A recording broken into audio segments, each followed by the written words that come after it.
కర్తవ్య పథ్ సాక్షిగా తన విశ్వరూపాన్ని ప్రపంచానికి చూపించింది భారత్.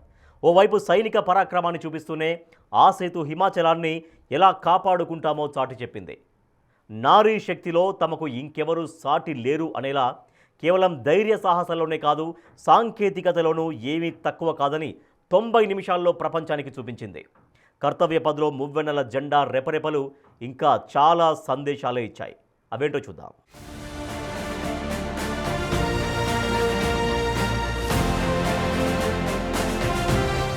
రిపబ్లిక్ డే పరేడ్ తో సత్తా చాటిన భారత్.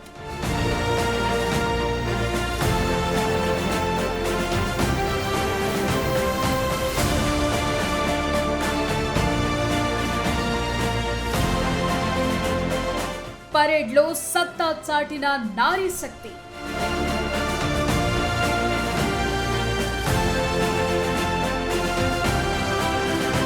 పరేడ్ లో కనిపించిన సరికొత్త ఆయుధ వ్యవస్థలు.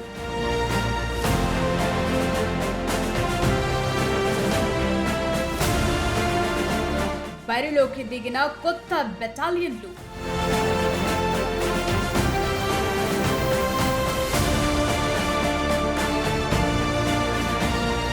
భారత గణతంత్ర వేడుకల్లో ఎప్పుడూ హైలైట్ గా నిలిచేది సైనికుల పరేడ్. కర్తవ్య పథ్లో జరిగే ఈ వేడుకలను దేశమే కాదు, ప్రపంచం మొత్తం ఆసక్తిగా చూస్తుంది. భారత రక్షణ వ్యవస్థలు, సైనిక శక్తిని చాటి చెప్తుంది ఈ పరేడ్. కానీ ఈసారి పరేడ్ మరింత ప్రత్యేకమైందనే చెప్పుకోవాలి. ఎందుకంటే ఎప్పుడూ జరిగేలా అత్యంత వైభవంగా మాత్రమే కాదు, సరికొత్త హంగులతో జరిగాయి ఈసారి గణతంత్ర వేడుకలు. ఇందులో భారత సాంస్కృతిక వారసత్వం ఉంది. మహిళా శక్తిని ప్రపంచానికి చెప్పే విధంగా ఉండటమే కాకుండా అత్యాధునిక రక్షణ వ్యవస్థల విషయంలో విదేశాలపై ఆధారపడకుండా స్వయం సమృద్ధి సాధించే సత్తా మాకుందని ప్రపంచానికి చాటి చెప్పింది భారత్. ఈసారి రిపబ్లిక్ డే వేడుకలకు థీమ్ 150 ఏళ్ల వందే మాతరం. జాతీయ గీతమైన వందే మాతరం రచించి 150 ఏళ్లు పూర్తవుతోన్న సందర్భంగా ఈసారి ఇదే థీమ్ తో వేడుకలను నిర్వహించారు. అంతేకాదు ఫర్ ది ఫస్ట్ టైం అనేలా అనేక విషయాలు ఇప్పుడు పరేడ్ లో కనిపించాయి. ఫేస్డ్ బ్యాటిల్ ఆరీ అంటే యుద్ధ క్షేత్రంలో మన సైన్యం ఎలా మోహరిస్తుందో కళ్లకు కట్టేలా కవాతు నిర్వహించారు. అంటే డ్రోన్లు, ట్యాంకులు, ఆర్టిలరీ ఒక క్రమ పద్ధతిలో కదిలాయి. ప్రతి ఏటా పరేడ్ లో చాలా ఆయుధ వ్యవస్థలను ప్రదర్శిస్తుంటాయి త్రివిధ దళాలు. అయితే ఈసారి అందరి అటెన్షన్ ను గ్రాబ్ చేసింది సూర్యాస్త్ర. 300 కిలోమీటర్ల దూరంలో ఉండే లక్ష్యాలను ఛేదించే ఈ రాకెట్ లాంచర్ వ్యవస్థను తొలిసారి ప్రపంచానికి చూపించింది భారత్. మరో హైలైట్ ఏంటంటే ఈ టీమ్ ను లీడ్ చేసింది ఈ artillery regiment officer lieutenant Mohan Bhati. ఒకే లాంచర్ నుంచి మల్టిపుల్ క్యాలిబర్ రాకెట్లను ప్రయోగించగల సత్తా సాధించడం ఒకెత్తైతే దానికి ఒక మహిళ లీడ్ చేస్తున్నారంటూ నారీ శక్తిని చాటి చెప్పింది భారత్. భారత మహిళలు సాధారణ మహిళలు కాదు అని చాటి చెప్పటమే ఉద్దేశంతో పరేడ్ ను డిజైన్ చేశారు. 147 మంది పురుష సిబ్బందితో ఉన్న సిఆర్పిఎఫ్ బృందాన్ని లీడ్ చేశారు CRPF assistant commandant Simran Bala. Indian air force తరపున ఏకంగా మహిళల అగ్నివీర్ బ్యాండ్ పరేడ్ లో పాల్గొంది. అంతెందుకు, రాష్ట్రపతి ద్రౌపది ముర్ము జాతీయ పతాకాన్ని ఆవిష్కరించే సమయంలో ఆమె వెంటే ఉండి సహాయం అందించింది కూడా ఓ మహిళనే. ఫ్లైట్ లెఫ్టినెంట్ అక్షితా ధన్కర్ కు ఆ అవకాశం దక్కింది. ఇక మహిళా సైనికులు బైక్లతో చేసిన స్టంట్స్ అయితే అందరినీ కట్టిపడేశాయి. ఇలా నారీ శక్తిని ప్రపంచానికి చాటింది భారత్. పరేడ్ లో మరో స్పెషాలిటీ ఏంటంటే సరికొత్త బెటాలియన్లు కనిపించడం. కొత్తగా ఏర్పడిన లైట్ కమాండో బెటాలియన్ భైరవ్ కూడా ప్రపంచానికి పరిచయమైంది. శక్తిబాన్ రెజిమెంట్ కూడా తొలిసారి పరేడ్ లో పాల్గొంది. కొత్తగా ఏర్పడిన ఈ రెజిమెంట్ లో డ్రోన్లు, యాంటీ డ్రోన్ పరికరాలు కూడా ఉంటాయి. 2 మూపురాల ఒంటెలు, జన్స్కార్ గుర్రాలు, బుల్లెట్ ప్రూఫ్ వెస్టులు ధరించిన జాగిలాలు కూడా పరేడ్ లో కనిపించాయి. మౌంటెడ్ 61వ అశ్విక దళం సభ్యులు పోరాట పరికరాలతో సన్నద్ధమై స్వదేశీ పరికరాలతో సహా కీలకమైన సైనిక పరికరాలతో పరేడ్ లో పాల్గొన్నారు. ఆపరేషన్ సింధూర్ తరువాత ఇది మొదటి రిపబ్లిక్ డే. అందుకే ఆపరేషన్ సింధూర్ ను గుర్తు చేస్తూ ఓ స్పెషల్ ఫ్లై పాస్ట్ నిర్వహించారు. ఫ్లై పాస్ట్ లో 2 రాఫెల్స్, 2 సుఖోయ్, 2 MiG-29 ఫైటర్ జెట్లతో పాటు జాగ్వర్ ఫైటర్ జెట్ తో కూడిన విలక్షణమైన స్పియర్ హెడ్ ఫార్మేషన్ కనిపించింది. ఇవన్నీ పాకిస్తాన్ కు వ్యతిరేకంగా ఆపరేషన్ సింధూర్ లో పాల్గొన్న ఫైటర్ జెట్స్ కావటం స్పెషల్.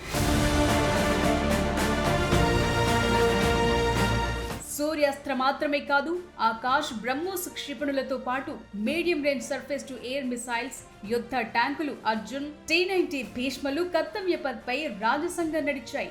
సైనిక ఆయుధ సంపత్తి మాత్రమే కాదు, ఈసారి రిపబ్లిక్ డే వేడుకలకు ముఖ్య అతిథిగా హాజరైన వారు కూడా చాలా స్పెషల్. ఇది భారత విదేశాంగ విధానం సక్సెస్ అయిందని చెప్పే మరో ఉదాహరణ. ఇది ఒకప్పటి భారత్ కాదు. అందరి అభిప్రాయాల్ని గౌరవిస్తూనే ఎవరి మనోభావాలు దెబ్బతీయకుండా దేశ ఆర్థిక రక్షణ విషయాలను చక్కబెట్టుకోగలదు. దీనికి ఎగ్జాంపుల్ 77వ గణతంత్ర దినోత్సవ వేడుకలు. ఎందుకు ఈ మాట అనాల్సి వస్తుంది అంటే ఈ వేడుకలకు హాజరైన విశిష్ట అతిథిని చూసి. అసలు ఈ విశిష్ట అతిథి స్పెషాలిటీ ఏంటి? EU కమిషన్ చీఫ్ స్పెషల్ గెస్ట్గా రావడం ఎందుకంత స్పెషల్?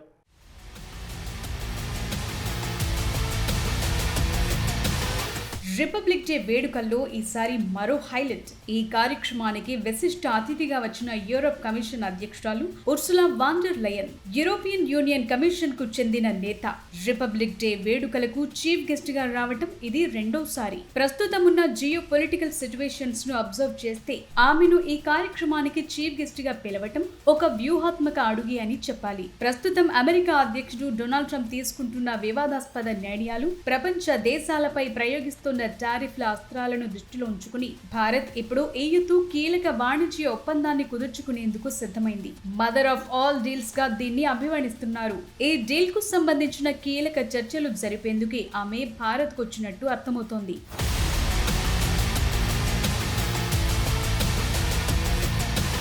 ఉర్సులా గణతంత్ర వేడుకల్లో పాల్గొనటమే కాదు, ఆమె ధరించిన డ్రెస్ కూడా ఇప్పుడు స్పెషల్ అట్రాక్షన్ గా నిలిచింది. రెగ్యులర్ గా ధరించే ప్యాంట్ సూట్స్ పక్కన పెట్టిన ఉర్సులా భారతీయ సంప్రదాయం ఉట్టిపడేలా డ్రెస్ ధరించారు. మెరూన్ రంగులో గోల్డ్ డిజైన్ చేసిన డ్రెస్ ధరించారామె. దీంతో తాను భారతీయతకు గౌరవం ఇస్తున్నానని చెప్పకనే చెప్పారామె.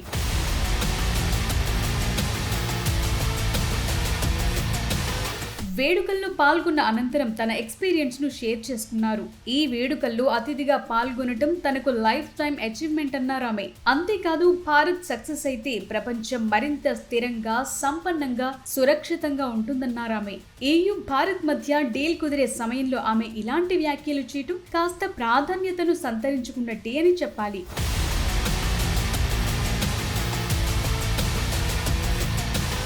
భారత్ EU శిఖరాగ్ర భేటీ జరగనుంది. ఈ భేటీలో స్వేచ్ఛ వాణిజ్య ఒప్పందంపై కీలక పురోగతి సాధించడంపై దృష్టి పెట్టారు. అంతేకాదు, పర్యావరణ మార్పులకు అనుగుణంగా ఇంధన రంగంలోనూ మార్పులు చేపట్టబోతున్నారు. అలాగే IT, ఎలక్ట్రానిక్స్ రంగాల్లో పరస్పర సహకారం అందించుకోనున్నారు. ఇరు దేశాల ప్రజల మధ్య సాంస్కృతిక, విద్యా సంబంధాలను పెంచడంపై కూడా దృష్టి సారించనున్నారు.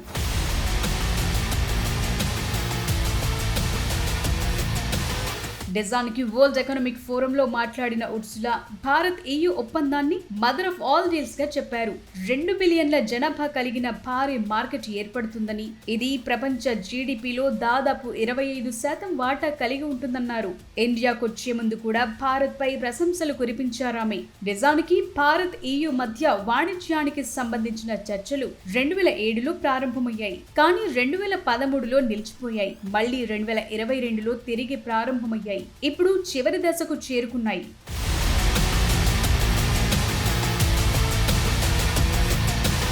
ఓవరాల్ గా చూస్తే ఈ ఏడాది రిపబ్లిక్ డే పరేడ్ సైనిక సత్తా చాటింది.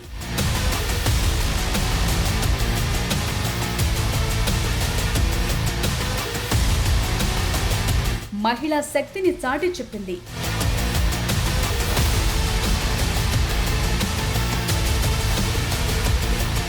సాంస్కృతిక వారసత్వాన్ని చూపించింది.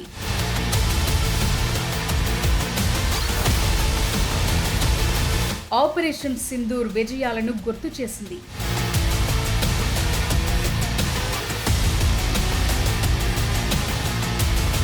మన విదేశాంగ విధానాల విజయాలను చాటి చెప్పింది.